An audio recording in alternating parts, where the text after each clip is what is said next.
Que hermanos, continuamos domingo a domingo llevando la serie de comunes y corrientes en la cual hemos estado ya por muchos domingos analizando la vida de personas en las escrituras que son como usted y como yo y que a pesar de sus falencias, de sus problemas, a pesar de sus errores o a pesar también de sus aciertos, el Señor ha hablado a sus corazones, ha usado sus vidas para poder glorificar su nombre. Así que en muchos de esos casos nos hemos sentido muy identificados o al menos hemos conocido a alguien que está pasando por una situación similar y hemos comprendido mejor aquello. Así que el día de hoy vamos a estar hablando de la vida de un joven que aparece en las escrituras a muy corta edad, en su juventud, y que al pasar los años, al pasar las diversas situaciones, vemos cómo él va madurando. Y creo que también nos vamos a poder sentir identificados algunos de nosotros. Hoy vamos a estar hablando de la vida de Juan Marcos. No sé cuántos han escuchado de este joven en el Nuevo Testamento. Y quisiera que me acompañen a Hechos capítulo 12. Hechos 12, versículo 12, por favor. Hechos 12:12 dice, lo voy a leer en Nueva Traducción Viviente. Dice, cuando se dio cuenta de esto, fue a la casa de María, la madre de Juan Marcos, donde muchos se habían reunido para orar. ¿Quién fue a la casa de María, la madre de Juan Marcos? Pedro. Habían matado a Jacobo, el hermano de Juan, y estaban persiguiendo a los apóstoles. Y entre esos lo habían perseguido a Pedro y lo habían encarcelado. Cuando Pedro estaba encarcelado, dice que se aparece un ángel y le conduce hacia la salida. Y Pedro creía que era un sueño, que era una visión. Me están sacando de la cárcel, un ángel. ¿Cómo puede ser posible esto? Y cuando se da cuenta, realmente estaba fuera de la cárcel. El ángel lo había sacado de la cárcel a Pedro. Y entonces dice, ¿y ahora dónde me voy? Entonces, cuando se dio cuenta que ya estaba en libertad, se fue a la casa de una mujer llamada María, que era la madre de Juan Marcos. ¿Y qué estaban haciendo en la casa de María? Estaban en una reunión de oración, así como la que nosotros tenemos cada 15 días, así estaban. Dice que estaban reunidos en la casa de María orando. Orando estaban.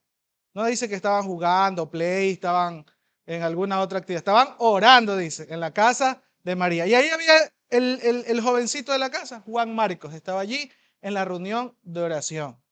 Interesante, porque normalmente, y si preguntamos al pastor Luis, que está a cargo de las reuniones de oración, los que vamos a las casas a orar somos muy escasos, somos pocos realmente. Y yo entiendo que algunos tenemos ahí, ¿no? El tema de la inseguridad, que vivimos lejos y todo, pero acá dice que estaban orando. ¿Y por qué estaban orando? Seguramente para que Dios liberara a Pedro, porque estaba en la cárcel. Y Dios escuchó esas oraciones. Pedro fue liberado y fue inmediatamente a la casa donde estaban sus hermanos orando. Ahora, Juan Marcos era un joven bien diferente a los jóvenes de esta época, porque si los adultos muchas veces nos cuesta reunirnos a orar, ahora imagínense los jóvenes, ahora imagínense los adolescentes.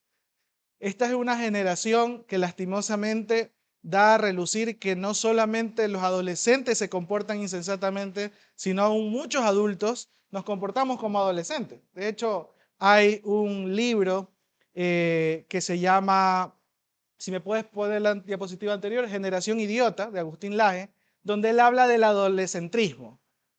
Agustín Laje es un politólogo que vive en Sudamérica y que de alguna manera expone lo que está pasando en la generación actual.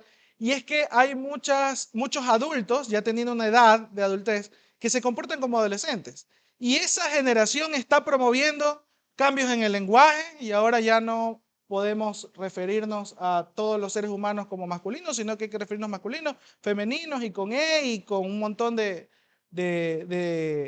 ajustes al lenguaje, porque entonces tenemos que ser inclusivos. Y así un montón de situaciones. Ya los hombres no quieren asumir compromisos, ni de matrimonio, ni de tener hijos. De alguna manera, las mujeres quieren vivir en una falsa libertad, queriendo tener derechos como al aborto, que son en realidad asesinatos, y un sinnúmero de cosas que esta generación está promoviendo en contra de lo que Dios ha dicho. Entonces, este hombre, y si tiene la oportunidad en algún momento de leer ese libro, es muy bueno, Generación Idiota, dice cómo nuestra generación en la actualidad está siendo de alguna manera sometida por un grupo de hombres y mujeres que viven una adolescencia que no deberían estar viviendo. Ya siendo adultos están promoviendo leyes, están promoviendo una cultura que va en contra de toda, no solamente las escrituras, sino en contra de la razón misma. Entonces, a mí me asombra mucho como en la Biblia, aunque encontramos que habían hombres malvados, insensatos, que no adoraban al Señor y no buscaban cumplir la palabra del Señor, también hay jóvenes que se reunían con su familia a orar, a buscar del Señor. También habían jóvenes y habían familias que en contra de esa cultura, mientras que algunos estaban persiguiendo a los cristianos, otros estaban orando al Señor y estaban buscando del Señor, estaban buscando crecer. Dentro de ese grupo estaba Juan Marcos, muy contrario a la juventud o a la generación de ahora e incluso de esa época. Luego es mencionado en el siguiente capítulo de Hechos, en el capítulo 3, el siguiente capítulo, versículo 5, por favor, una hoja más adelante. Hechos 13, versículo 5. Dice, allí en la ciudad de Salamina fueron a las sinagogas judías y predicaron la palabra de Dios. Juan Marcos fue con ellos como su asistente. ¿De quién fue asistente Juan Marcos? Ya pasa de ser un joven que estaba en una reunión, en una célula de oración, pasa a ser asistente de Pablo y Bernabé. ¿Quién era Pablo y Bernabé? Ya estuvimos domingos anteriores hablando de Pablo y Bernabé. Si usted no pudo venir, las prédicas, las enseñanzas están grabadas en YouTube, puede verlas. Pablo y Bernabé eran hombres dispuestos a ir a hacer la gran comisión, no solamente en sus pueblos, sino que habían sido enviados por la iglesia de Antioquía a visitar a otras ciudades. Y en medio de ese llamado que ellos tuvieron y esa comisión que ellos fueron a realizar como misioneros, dice que se llevaron a un misionero joven, a un ayudante, a un aprendiz. ¿Cómo se llamaba este ayudante? Juan Marcos. Dice que se lo llevaron de ayudante, de ayudante. Entonces, vemos que Juan Marcos no solo se queda en su casa orando, sino que también acciona. Por eso digo, estaba en una reunión de oración. No estaba solo orando, estaba oracionando el joven. Y va con Pablo y Bernabé a cumplir lo que les habían encomendado en la iglesia de Antioquía y los acompaña a ellos y sale a hacer la gran comisión. Pero pasa algo. Si seguimos leyendo en el versículo 13, dice, luego Pablo y sus compañeros salieron de Pafos en barco rumbo a Panfilia y desembarcaron en la ciudad portuaria de Pergue. Allí Juan Marcos los dejó y regresó a Jerusalén. Algo pasó que no se menciona aquí, por lo cual Juan Marcos dice, hasta aquí nomás llegué, tengo que regresarme. No sabemos y no podemos imaginar siquiera qué le habrá pasado, por qué se habrá regresado, pero sí sabemos que tuvo que haber sido algo a lo cual Pablo le molestó mucho. Y ya vamos a ver más adelante por qué. Tuvo que haber sido algo que Pablo dijo, este muchacho, ¿cómo se regresa? ¿Cómo nos abandona aquí en medio de la labor misionera que estamos haciendo, en medio de este viaje, tanto que lo necesitamos y se regresa? No dice aquí por qué fue, pero más adelante vemos la reacción de Pablo. ¿Por qué? Porque si seguimos leyendo en Hechos 15, más adelantito, un par de hojas más adelante, Hechos 15, versículo 36 al 40, dice lo siguiente. Después de un tiempo, Pablo le dijo a Bernabé, volvamos a visitar a cada una de las ciudades de donde ya antes predicamos la palabra del Señor para ver cómo andan los nuevos creyentes. Bernabé estuvo de acuerdo y quería llevar con ellos a Juan Marcos, pero Pablo se opuso terminantemente ya que Juan Marcos los había abandonado en Panfilia y no había continuado con ellos en el trabajo. Su desacuerdo fue tan intenso que se separaron. Bernabé tomó a Juan Marcos consigo y navegó hacia Chipre. Y Pablo escogió a Silas y al salir los creyentes lo encomendaron al cuidado misericordioso del Señor. Pablo, debido a que Juan Marcos los había abandonado en medio de la labor misionera, cuando Pablo le dice a Bernabé, ya había terminado toda esa jornada, todo ese viaje había terminado, y le dice a Bernabé, ¿sabes qué? Volvamos otra vez a las ciudades donde fuimos para de alguna manera consolidar a esos nuevos creyentes, visitarles, ver cómo están. Bernabé dice, ya pues, llevemos a mi primo, porque era familiar, Juan Marcos era familiar de Bernabé. Dice, llevemos a mi primo Juan Marcos. Y Pablo dice, ¿quién? A Juan Marcos, el que nos abandonó, el que nos dejó botado en medio camino. No, yo no estoy dispuesto a llevar a ese muchacho. Y dice que estuvieron en tal desacuerdo que Bernabé se fue por un lado y Pablo cogió a Silas y se fue por otro. Pero Bernabé cogió y se lo llevó a su primo Juan Marcos. Entonces, por eso digo, no se menciona cuáles son los motivos por los cuales Juan Marcos dejó el viaje que estaba teniendo con Pablo y Bernabé. Sin embargo, tuvo que haber sido algún motivo que Pablo no aceptó. Un argumento que Pablo dijo, no, por esto no te puedes estar regresando. No es que me voy a regresar, disculpa. Y se fue. Juan Marcos se regresó. Entonces, ¿qué es lo que estamos viendo? Un panorama de un joven que comienza su camino.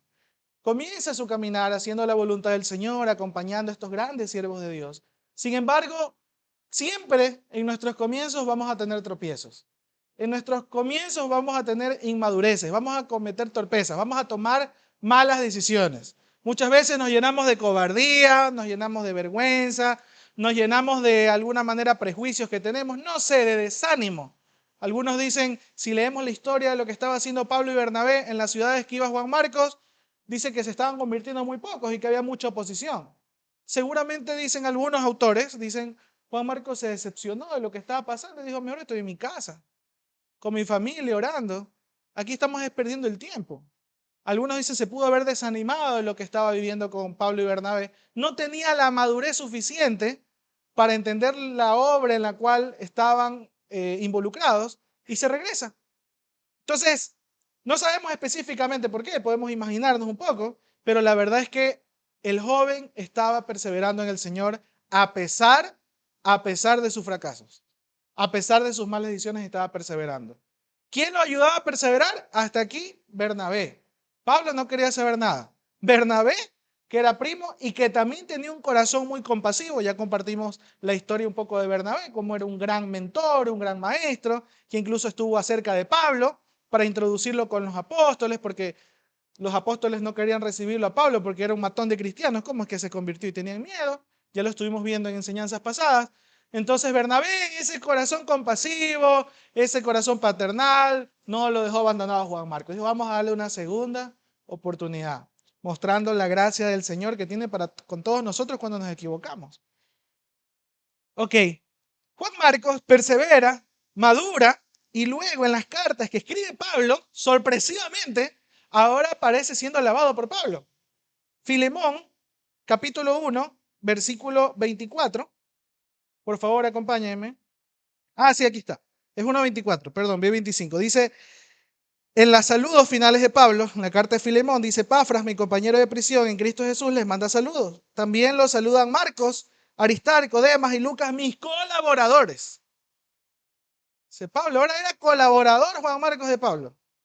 Incluso, yo no sabemos por qué, pero Juan Marcos luego se va a otra ciudad, a Éfeso, y estaba con Timoteo. Y cuando Pablo le escribe a Timoteo, en la segunda carta a Timoteo 4:11, vamos a 2 de Timoteo 4:11, le dice, segunda de Timoteo 4:11, le dice, solo Lucas está conmigo, trae a Marcos contigo cuando vengas porque me será ayuda en mi ministerio. Juan Marcos ahora estaba con Timoteo y le dice, por favor, tráemelo, que lo necesito. Entonces, seguramente Juan Marcos maduró. Juan Marcos se acercó nuevamente a Pablo y ahora era colaborador de Pablo y le era muy útil en el ministerio. De manera que ahora lo mandaba a llamar, ya no lo rechazaba, ahora lo mandaba a llamar. Entonces, esta era la historia de Juan Marcos y yo pensaba que hasta ahí llegaba todo, pero en realidad, investigando un poco, la pregunta es, ¿quién le contó a Marcos acontecimientos que solo los discípulos habían vivido, de manera que los historiadores y los discípulos de Jesús dan por hecho que el Evangelio, según San Marcos, es de este Juan Marcos? Él fue el que lo escribió. Entonces, ¿quién fue que le contó a Marcos todo esto? Porque a estas alturas, él dice que estaba con Pablo, con Bernabé, pero ellos no habían visto todas las obras de Jesús y la vida de Jesús de primera mano. Pasa que él luego toma como mentor o como discipulador a Pedro, al mismo Pedro. Y la mayoría de historiadores y teólogos dicen que el Evangelio según San Marcos es la narración que hizo Pedro. Primera de Pedro 5:13. Acompáñenme por favor. Primera de Pedro 5:13 dice,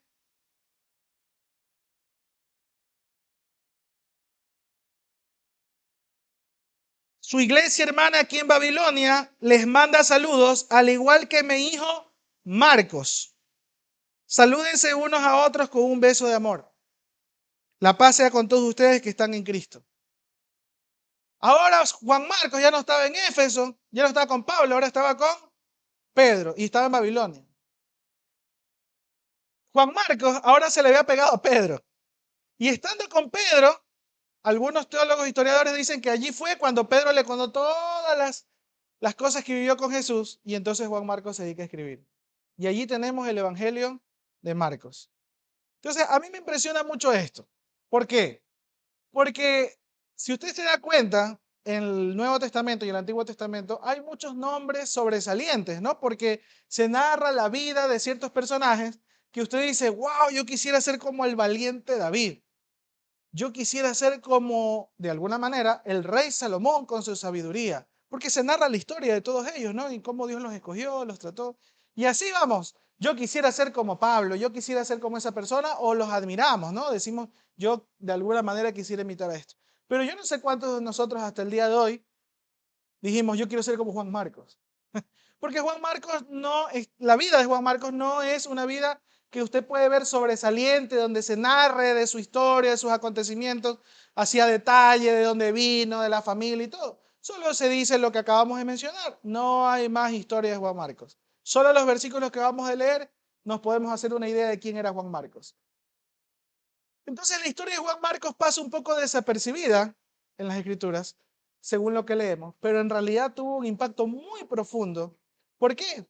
Porque no solamente la gran obra de Juan Marcos fue el hecho de haber escrito el Evangelio de Marcos, tal vez dictado por Pedro, sino que hay algo más allá. Nos deja el ejemplo de lo que debe ser un verdadero discípulo de Jesús. Nos deja el gran ejemplo de cómo debe comportarse un discípulo de Jesús. Y usted dice, ¿por qué?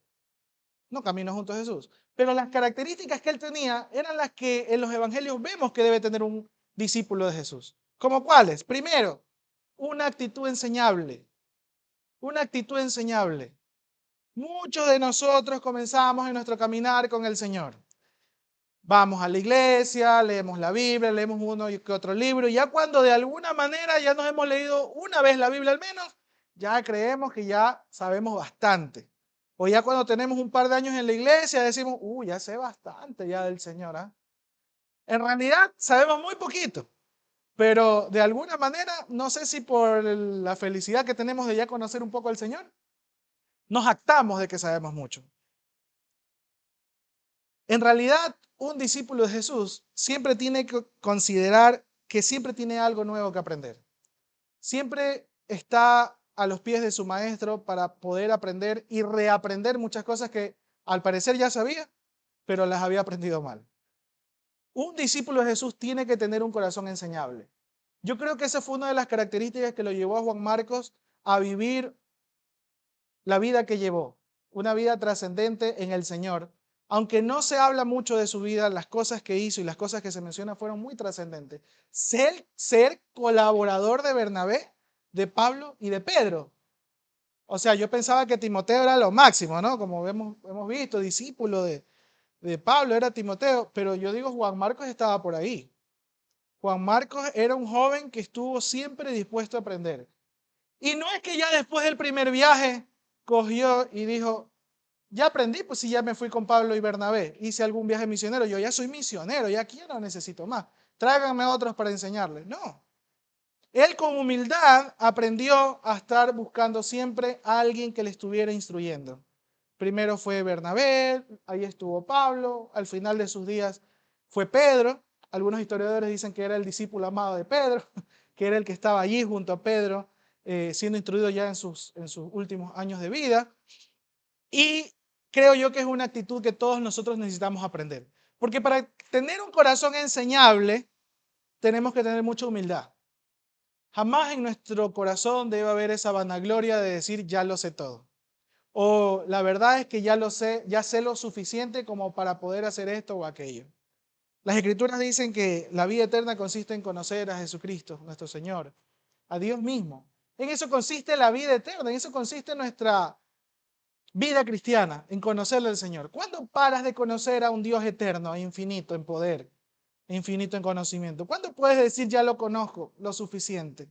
¿Cuándo puedes decir ya conozco la verdad de Dios lo suficiente? Jamás podemos decir eso. Por lo tanto, siempre tenemos que tener un corazón dispuesto a aprender. Eso es tener una actitud enseñable.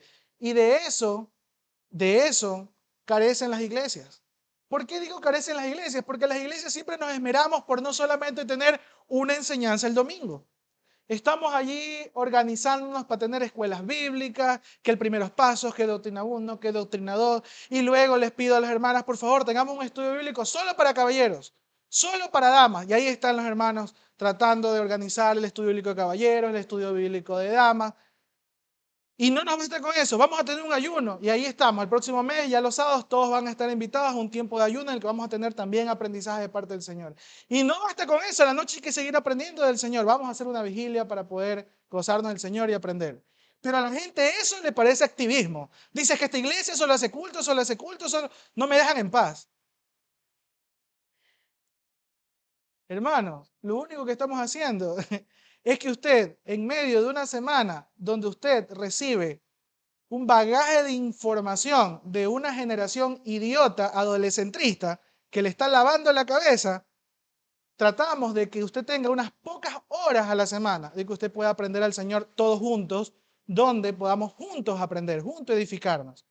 Ahora, es fácil para nosotros, venga solo el domingo a la iglesia, coge un libro y léalo en su casa. Y luego vemos cómo nos fue. A ver si aprendió algo. No, tratamos de juntos crecer en el Señor. Sin embargo, una vez más, pregúntale al pastor Luis, que él es el que está que les escribe. Si quieres estar en primeros pasos, si quieres estar en doctrina 1, si quieres estar en doctrina 2, le digo, pastor Luis, ¿cómo te va? No, me dejan en visto, me dice. Muchos me dejan en visto, no me dicen si no, nada. No me escriben nada, me dice. Para nosotros los pastores, disculpen, pero eso es algo muy triste. Porque ¿qué vemos nosotros? ¿Qué es lo que podemos notar? No la actitud de discípulos enseñables, sino la actitud de personas que viven ocupadas y que les parece poco el conocer más al Señor. Dice, hermano, nos está exhortando. Sí, hermano, le estoy exhortando. Pero le estoy diciendo porque le amo, porque le amamos. La actitud que tuvo Juan Marcos fue la actitud de la que todos nosotros debemos de tener. Siempre aprovechando cada oportunidad para aprender. No dándose por vencido, sino diciendo es verdad. Me equivoqué, por gusto lo abandoné a Pablo y a Bernabé. Por gusto. Bernabé, dame otro chance. Llévame contigo. No lo dice, pero seguramente fue así. Y Bernabé dijo, vamos, vamos. Y no desaprovechó la oportunidad. Y a partir de eso comenzó a estar con Pablo, con Pedro. Y miren a dónde Dios lo llevó. Hermanos, tenemos que aprender a tener un corazón humilde y un corazón enseñable y a darle prioridad a lo que es realmente importante. Para todo y tiempo, dice la palabra del Señor. Pero hay prioridades. Hay prioridades en la vida, sobre todo en la vida de un cristiano. ¿Sabe por qué a nosotros nos dicen cristianos? No solo porque venimos un domingo a la iglesia. Se los llamó cristianos, a los primeros cristianos, porque eran verdaderos discípulos de Jesucristo. Hablaban como Jesucristo, olían como Jesucristo, caminaban como Jesucristo, hacían lo que Jesucristo hacía. Veían a esos hombres y decían, uy, ahí está Jesucristo. Pareciera que resucitó, aquí está. Porque ellos habían visto a Cristo resucitado y se habían impregnado tanto de la presencia de Dios que la gente dijo, esos son cristianos. Ser cristiano no es venir a la iglesia un domingo, hermano, ser evangélico, haberte bautizado quién sabe hace cuánto, o haber servido en tu juventud. Dices que yo sí soy cristiana. ¿Por qué? Porque hace como 10 años yo iba a la escuela dominical y aprendí, serví. ¿Y ahora? ¿Y ahora?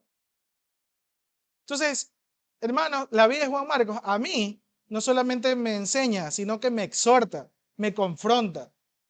Y digo, ¿cómo estoy invirtiendo mi vida? ¿Cómo estoy invirtiendo mi vida? Es que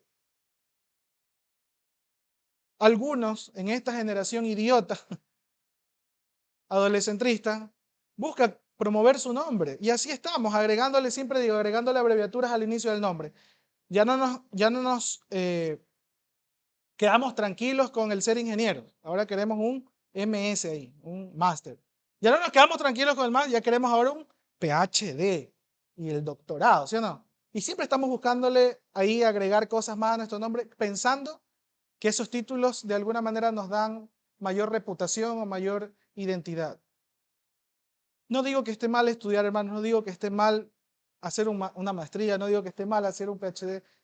Algunos hermanos aquí cuando me vienen y me cuentan, me dicen, vamos a hacer esto, y digo, excelente, hazlo, pero no dejes de conocer al Señor. Cuidado en el camino de estar buscando más conocimiento terrenal para tener una mejor profesión, que está bien, te mareas y te descuidas de lo prioritario, conocer más a nuestro Señor Jesucristo. Cuidado, es lo único que les digo. Y si necesitas ayuda, aquí estamos como iglesia para ayudarte a que sigas triunfando en tu éxito profesional. Está muy bien, hermano, pero cuidarnos, descuidamos de lo más importante, el conocer a nuestro Señor. Así que, hermanos, cada vez que usted vea que nosotros le invitamos a una vigilia, a un estudio bíblico, a un ayuno, que la escuela de formación bíblica, lo único que estamos haciendo es buscando que usted conozca más al Señor Jesucristo, porque esa es la tarea de la iglesia, que todos podamos conocer más al Señor. Esa es nuestra tarea, no vamos a dejar de hacerlo. Si usted quiere ser una iglesia que solo le invite el domingo, este no es el lugar en el que usted debe estar. Los discípulos estamos no solo cuando nos invita a la iglesia, sino cada día aprendiendo más del Señor.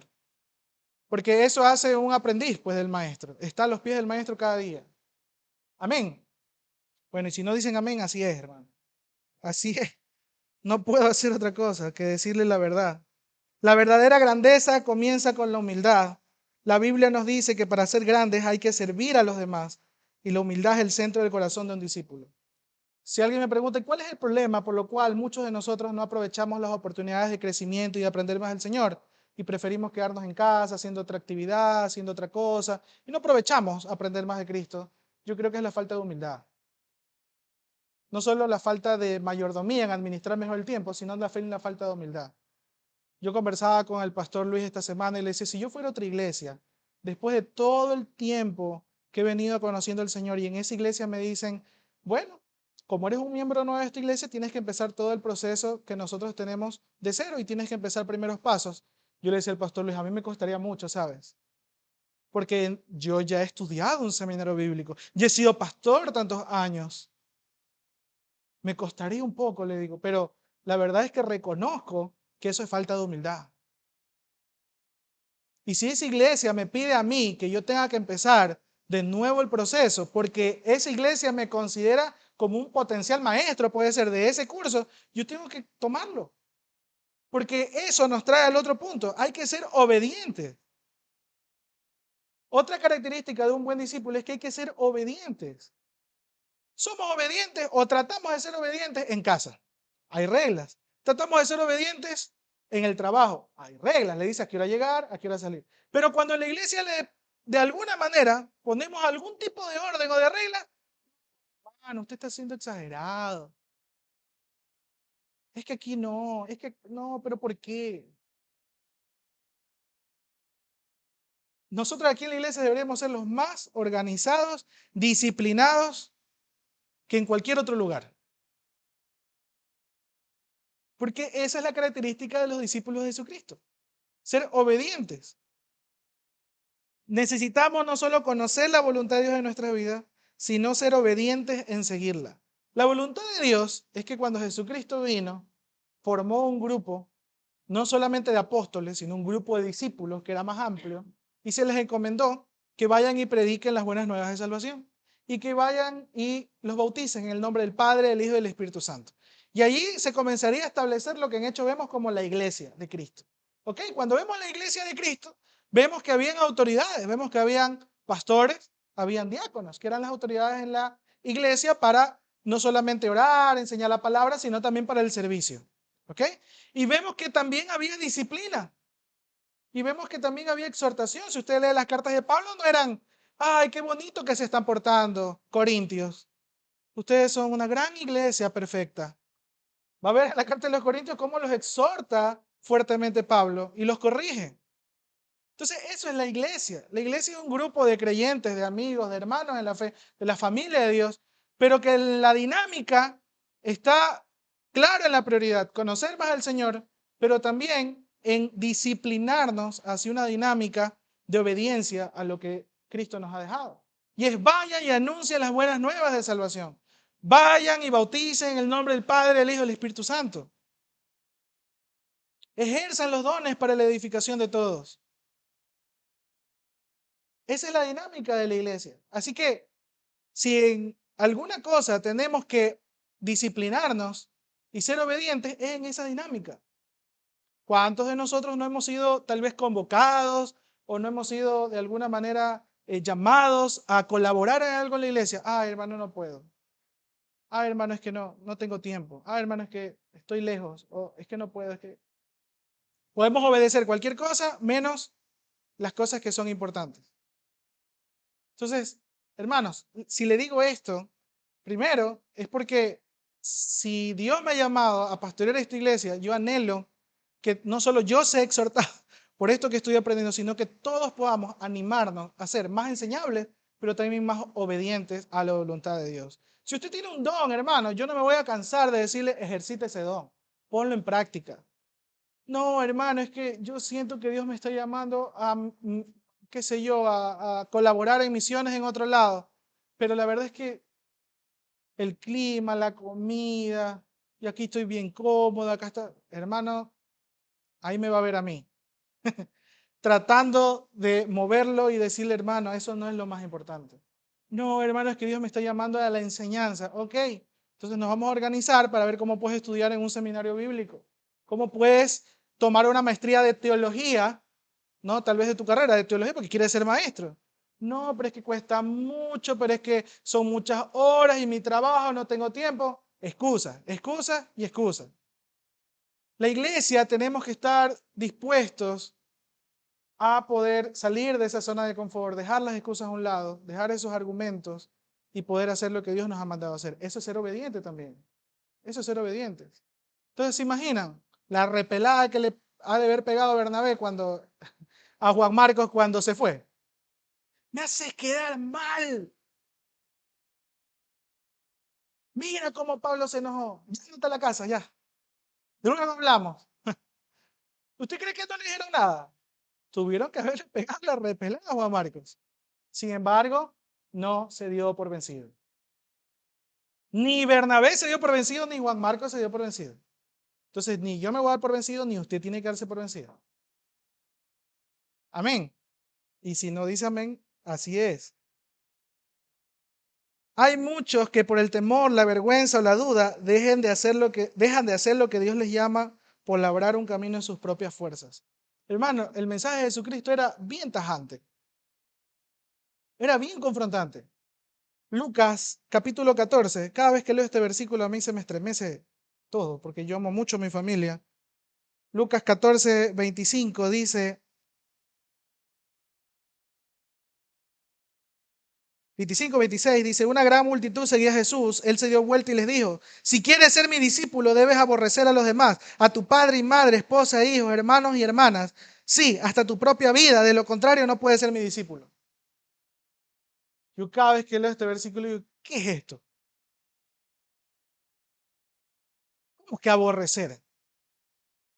Y si usted se pone a hacer un estudio profundo de este versículo, habla de prioridades. Habla de prioridades. No dice que no honres a tu padre y a madre, porque eso sería irse en contrario de la ley de Dios, de sus mandamientos. No dice que no los ames. Lo que estamos diciendo es que para ser un verdadero discípulo de Jesucristo, y es lo que dice acá, tú tienes que poner a Jesucristo como prioridad y a lo que Él te ha llamado a hacer como prioridad, antes que cualquier otra relación con cualquier persona en la tierra. Y entonces vamos a estar dispuestos a ir, aunque eso nos cueste, ya no estar con nuestra familia.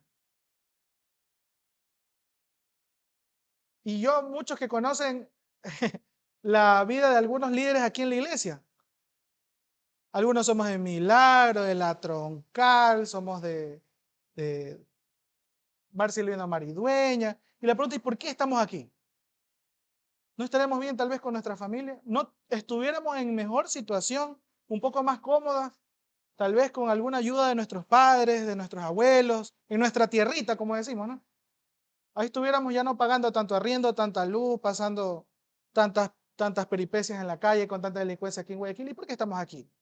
Alguien me dijo, oye, pero ¿por qué estás aquí? Yo conozco tu familia, allá hay harto trabajo, hay algunas cosas que pudieses aprovechar, que vivir. El Señor me tiene aquí, hermanos. El Señor me tiene aquí, yo tengo que ser obediente a lo que el Señor me ha dicho. Entonces, yo no lo digo por jactancia, lo que digo es, hay que hacer lo que hay que hacer. Si Dios le llama a estar en X lugar, a pesar de la incomodidad, a pesar de la escasez, a pesar de que hay que trabajar el doble, porque el arriendo vale más, porque la comida vale más, a pesar de que hay que estar más apercibido porque la delincuencia es peor, a pesar de ser aborrecidos, señalados, a pesar de ser de alguna manera eh, expuestos al vituperio, hay que obedecer al Señor. Esa es la vida del discípulo. Esa es la vida de aquella persona como Juan Marcos. Y si usted mira la vida de Juan Marcos, ¿no? Estaba en Jerusalén cuando Pedro salió de la cárcel y fue a la casa. Y de ahí se fue con Pablo y Bernabé. Y de ahí se fue y estaba con Pablo y seguramente estuvo en Roma cuando estuvo con Pedro. Y de ahí se fue a Éfeso cuando estaba con Timoteo. Pablo no era una persona que se quedó en una sola ciudad. Yo no sé cuántas ciudades visitó, pero el jovencito, bueno, a esa edad ya adulta, se movió como ningún otro. Estaba moviéndose, no puso excusa. No puso excusa. Entonces, tenemos que obedecer la voz del Espíritu Santo que por medio de su palabra nos llama a vivir vidas santas y entregadas a la misión de Dios. No podemos quedarnos de brazos cruzados, hermanos. ¿Sabe por qué estamos orando al iniciar el culto por las etnias de Ecuador? ¿Sabe por qué lo estamos haciendo? No, es que tenemos que tener nuestro minuto y nuestro momento misionero, orar por las etnias. No, hermano. Es para que usted sepa que aquí en el Ecuador hay mucha necesidad de llevar el Evangelio y ya Dios permita, pronto organicemos un viaje a la Amazonía. No nos vamos a quedar solo orando, vamos a oracionar, como siempre lo decimos, ¿no? Y vamos a buscar las maneras de poder ir a la Amazonía y hacerlo. Porque de eso se trata. La iglesia no es de encerrarse de 4 paredes a tener un culto todos los domingos. Hermanos, tenemos que poner en práctica los dones y talentos. A ver, sí, pero ¿y todos no vamos a ir? Hermano, algunos tal vez iremos y otros se van a quedar aquí predicando.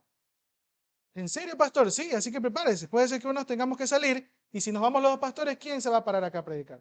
Usted. ¿Y quién se va a encargar de dirigir el feedback? ¿Y quién va a dar escuela de doctrina? Usted. ¿Quién va a estar en alabanza? Usted. ¿Me explico? Todos tenemos que estar involucrados en la misión de Dios, sea de manera local, transcultural, pero todos tenemos que estar haciendo algo. No podemos quedar de brazos cruzados. Y usted dice tal vez, pero yo soy nuevo aquí, hermano, porque algunos que veo que son nuevos acá, pero todo esto me está diciendo, pero yo soy nuevo, recién empiezo. Qué bueno que esté aquí escuchando este sermón, porque entonces sabe a lo que se está metiendo. Porque entonces sabrá que el reino de Dios no es de brazos cruzados solo para venir un domingo a orar, para que el Señor me dé otro carro mejor, para que el Señor me dé una casa, para que el Señor acabe con mis problemas y me dé una buena mujer, un buen hombre. No, no, esas son añadiduras. Primero buscamos el reino de Dios y su justicia y lo demás viene por añadidura. El Señor es fiel y Él ha prometido darnos todo lo que necesitamos. Pero lo primero que Él demanda de nosotros es que entreguemos nuestro corazón y nos humillemos delante de Él. Y si creemos que sabemos algo, en realidad, delante del Señor, hermano, no sabemos nada. O sabemos muy poco, ¿ya? Sabemos muy poco. Y necesitamos volvernos a sentar a aprender. Y a reaprender y a reprender. ¿Hasta cuándo? Hasta cuando Él venga. Y viene pronto. Así que apúrese aprendiendo. Porque viene pronto. Mientras más aprendemos, no, en serio, sí leyeron, ¿no? Estamos ya casi a las puertas de una tercera guerra mundial. Estamos muy cerca de muchas cosas que están profetizadas y tenemos que estar apercibidos porque Cristo viene en cualquier momento. Cristo viene en cualquier momento. ¿Y cómo nos va a encontrar? ¿De brazos cruzados, cómodos, no haciendo nada? ¿O nos va a encontrar creciendo? Alguna vez alguien dijo, ¿cómo pretendemos estar en el cielo con el Señor, con cuerpos glorificados, pero tal vez con un alma inmadura? No. La vida de santidad es una vida de transformación diaria que el Espíritu Santo nos va llevando para parecernos más a Cristo. Y entre más como Cristo seamos, más aptos vamos a ser para estar en el cielo, adorando al Señor. O sea, no solamente nos fiemos de que, si estoy muerto, entonces resucitaré con un cuerpo glorificado nuevo. ¿Y nuestro corazón? ¿Y nuestra alma? ¿Está siendo transformada? ¿Nos estamos semejando más a Cristo? ¿Cristo va a venir por nosotros o no? Esas son las preguntas que deberíamos hacernos. ¿Cristo viene pronto? Sí, pero ¿Cristo viene por ti? Es la pregunta más importante. ¿Cristo viene por ti? Sí, Cristo viene, eso es una ley, pero Cristo viene por ti. ¿Tú estás seguro que Cristo viene por ti? ¿Cristo te encontrará haciendo lo que Él quiere que estés haciendo cuando Él venga? Esas son preguntas trascendentales. Y por último, y para terminar, un discípulo tiene que tener un corazón amoroso y compasivo con su prójimo. En Juan 13, 34, 35, habla de una característica que es fundamental para todo discípulo. Y es que tenemos que aprender a amarnos unos a otros. Si hay algo por lo cual la gente tiene que decir, estos son cristianos, es porque son amorosos. Y cuando hablamos de amorosos, no solamente estamos hablando de ese sentimiento, sino la decisión que nace en nuestros corazones por dar la vida, incluso por el que no se la merezca. Perdonar al que tanto daño me ha hecho. No guardar una lista de rencor por las personas que están allí muchas veces buscando el mal para nosotros. Estar dispuestos a dar la vida como lo hizo Jesucristo. Un amor ágape, sacrificial y merecido, lleno de gracia. Esa es la actitud de un corazón amoroso. Y esa es la actitud que estoy seguro tuvo Juan Marcos. Porque yo, la verdad es que si me comparo con Juan Marcos, antes de haber empezado el viaje misionero con Pablo y Bernabé, yo ya había dicho, mejor no voy. Mejor no voy. Tienes que tener un corazón amoroso y compasivo por la gente para estar dispuesto a salir de la comodidad y poder servir a otros. Aunque esos otros no lo valoren, aunque esos otros no te escuchen, aunque esos otros no estén dispuestos a obedecer la palabra del Señor. ¿Y por qué lo haces entonces si no ves los frutos? Porque Dios nos ha mandado a sembrar su palabra. Aunque otros sean los que cosechen, o aunque esa persona al final de sus días no termine aceptando al Señor, tú hiciste lo que tenías que hacer, anunciar el Evangelio. No podemos parar de hacer esa labor misionera que Dios nos ha encomendado, como Juan Marcos lo hizo, no paró. Y Dios le dio el privilegio de escribir con su puño y letra todo lo que Pedro le contó y ahí tenemos el Evangelio. Qué enorme privilegio, ¿no? Y yo imagino a Pedro con su carácter. Escribe bien, Juan Marcos. No aumentes, que eso no pasó. Mira, así fue. Todo el proceso que tuvo que vivir Juan Marcos para escribir ese Evangelio. Hay un proceso que vivió Juan Marcos. Y yo creo que hasta el final Pedro tuvo que haber estado ahí con Juan Marcos enseñándole.